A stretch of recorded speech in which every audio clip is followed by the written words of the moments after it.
Good morning guys and welcome back to my channel. And today is Wednesday and gagawa tayo ngayon ng kimchi. If you're following my videos, nakagawa na po tayo ng Korean pecho kimchi or Chinese cabbage kimchi. And nakagawa na rin tayo sa isa kong videos ng radish kimchi or labanos, diba?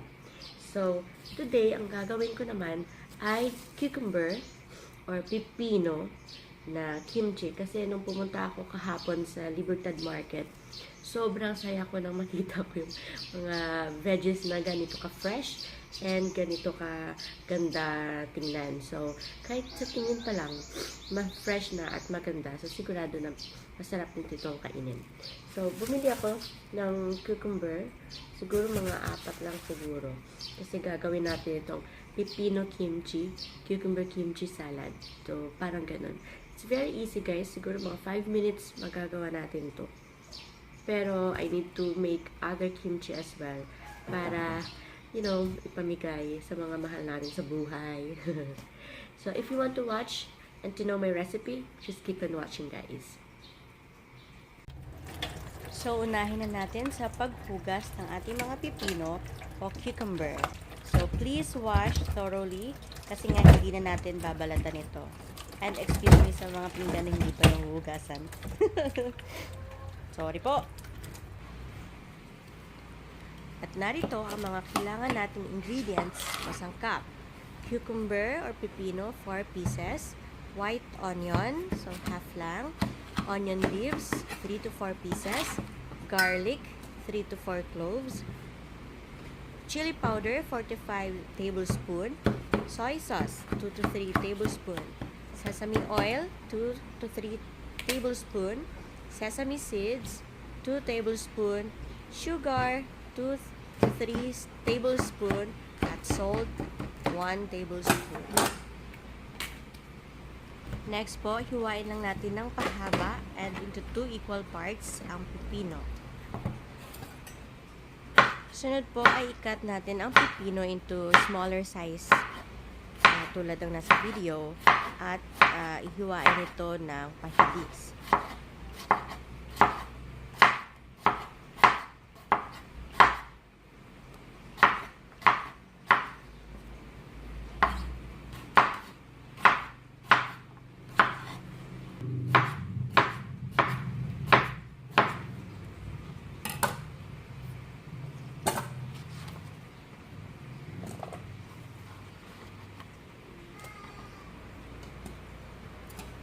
Sunod po ay hiwain natin ang ating white onion o sibuyas ng pahaba or cut it into small pieces. At pwede rin nating hiwain ng another half para hindi naman masyadong mahaba. I-mix natin dito sa ating pipino recipe.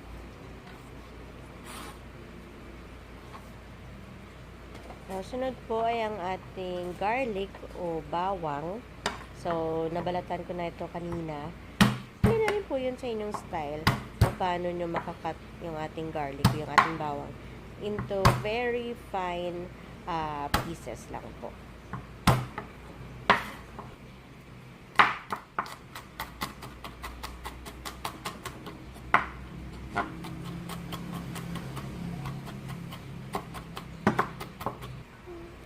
So, next po ay ang ating dahon sibuyas. Yun pa rin, pinupugpog ko din siya at saka ika-cut into smaller pieces. So, eto din yung nagpapasarap sa ating pipino kimchi.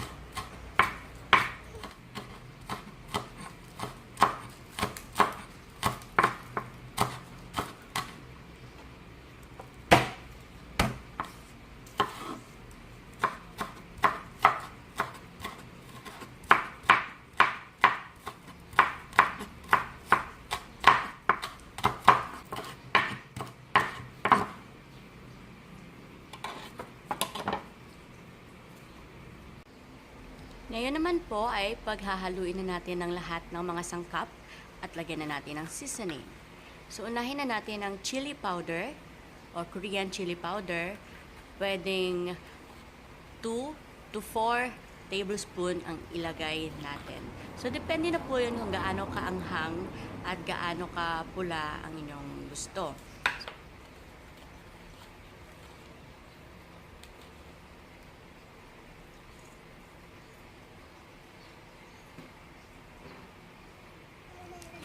So, after ng kutsukaru or chili powder, lagyan na natin ng sesame seeds. 1 tablespoon, okay na yon. Pwede rin 2 tablespoon. Ito yung magbibigay ng linamnam sa ating kimchi recipe. Then, sugar.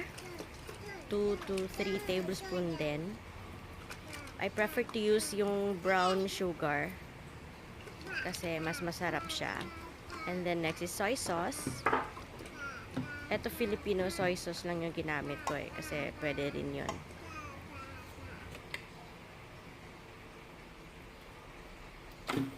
One, 2 to 3 tablespoon din.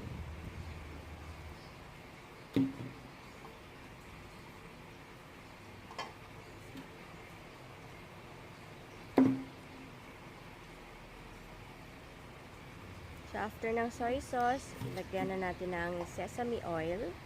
Ito, Pinoy brand din ng sesame oil yung ginamit ko.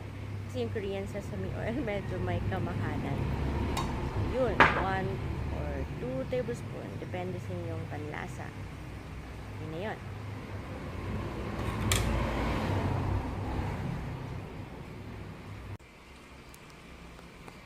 So, after nating ilagay ang lahat ng ating seasoning, kailangan na natin itong paghaluin. So, gamit ang ating magical hands. Sarap. So, haluin lang ng mabuti at lahat ng sangkap at lahat ng seasonings na tulad na nasa video. So, haluin ng mabuti. Prefer ko kasi gamitin ang aking mga kamay kasi parang mas masarap talaga yung kalalabasan ng kimchi pag kinakamay. So, depende na rin po yan sa inyo. Kung ayaw nung kamayin, pwede nyo rin yung gumamit ng gloves or parang plastic gloves para sa paghahalo ng pagkain. So, pwede nyo rin yung gamitin. But for me, gusto ko haluin with my bare hands para naman yung kakain malasahan ng mga kamay ko, no? Hindi. Joke lang po. Joke lang. Lalagyan ko ulit ng konting chili powder kasi mas gusto ko talaga na pulang-pula yung pipino o yung cucumber kimchi ko po.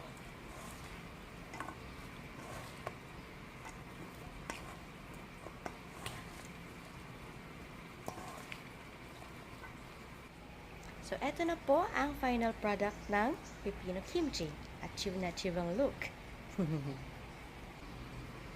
So, eto na po ang ating ginawang pipino kimchi or cucumber kimchi. Pwede na rin pipino salad or cucumber salad.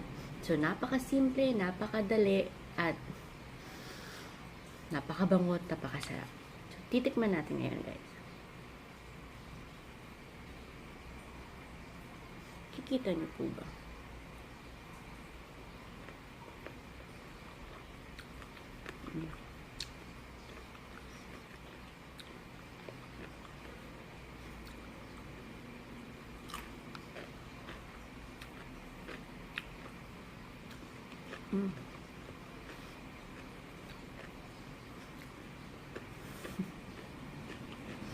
Na-excite akong kainin siya with ramyun or grilled pork kasi masarap siyang ipare sa mga ganong pagkain. Yung kagandahan ng kimchi nito kasi napaka-blunt ng pipino, walang lasa, pero dahil binigyan natin siya ng seasoning, chili powder, sesame oil, sesame seeds, soy sauce, kung ano-ano pa, nagiging masarap siya at nagiging may lasa.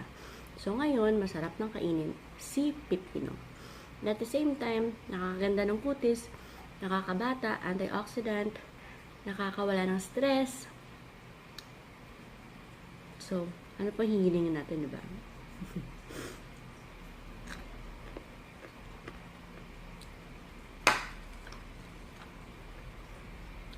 So, that's it for today, guys. I hope na nakatulong yung recipe ko sa paggawa ng pipino kimchi. Na, alam ko namang pwedeng-pwede nyo rin gawin sa inyong bahay. Napakadali lang if you all have the ingredients na kasali sa recipe nito. Sigurado 5-10 minutes, kuha-kuha mo na at magagawa mo na ang Korean or pepino salad or pepino kimchi. So guys, hanggang dito na muna yung aking video kasi ang dami ko pang gagawing kimchi for today. So, thank you very much for watching. And sa mga hindi pa nakapag-subscribe dyan, please subscribe na po para sa marami pang recipe ipapakita ko sa inyo or isi-share ko sa inyo. So, thank you so much. God bless.